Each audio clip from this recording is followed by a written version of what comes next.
Of all the mythological beings presented in Jewel Riders, the mermaid is one of the most popular alongside unicorns and fairies.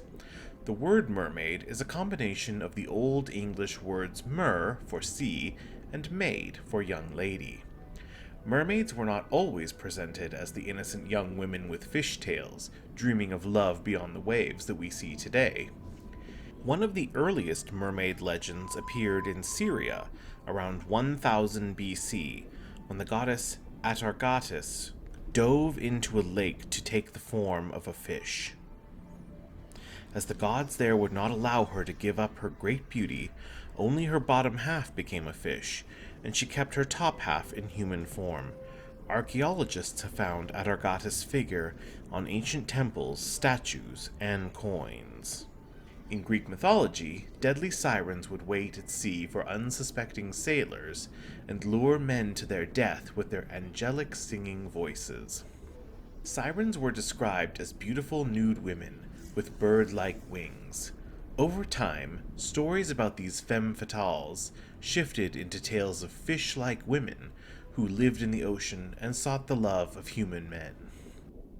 One of the earliest people to record seeing mermaids was the Italian explorer Christopher Columbus, who in 1493 saw 3 mermaids and described them as, quote, not half as beautiful as they are painted. In reality, these mermaids were most likely the animals known as manatees, who were often mistaken for mermaids.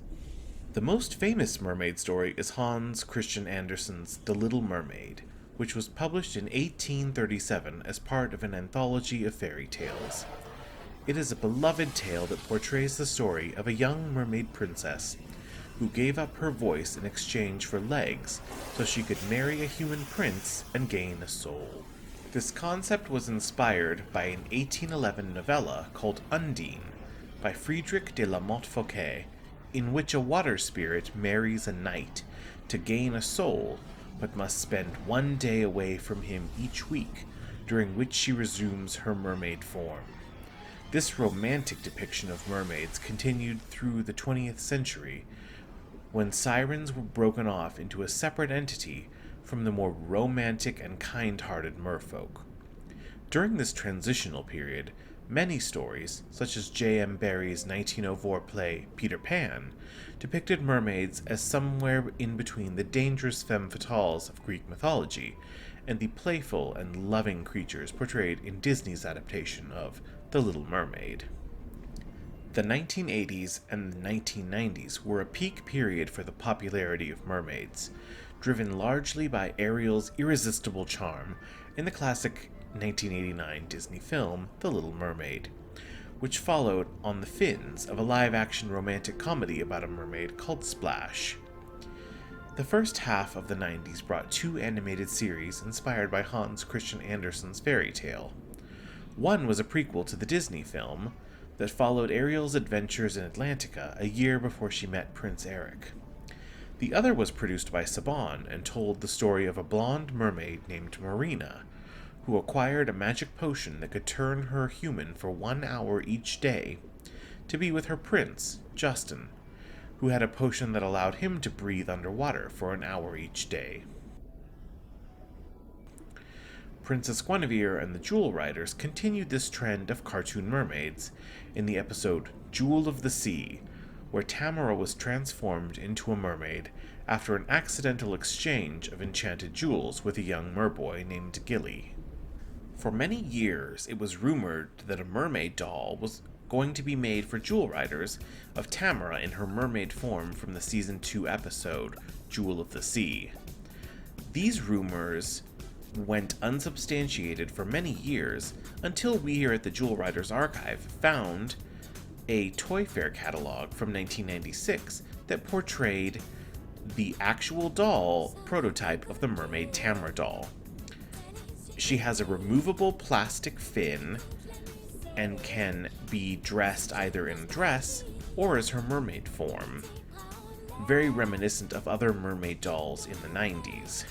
Mermaids will always be beloved by fans of fantasy, princesses, and fairy tales. They represent the dreamer in all of us that aspires to reach new heights and find impossible love.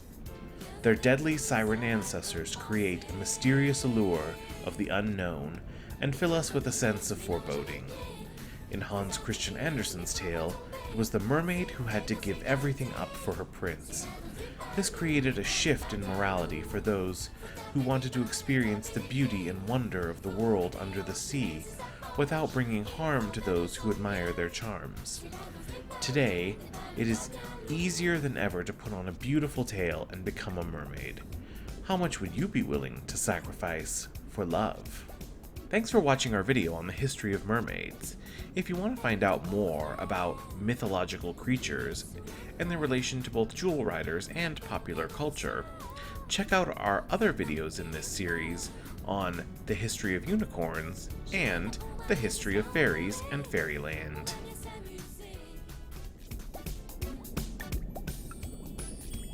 By the magic of the Sunstone, you're tuned into the Jewel Riders Archive. Il faut s'ordonner, se mélanger les pieds. C'est articulé, mais faut pas tomber. C'est fait pour s'éclater. Last one in is a mermaid. N'est pas loup, pas bien lourd.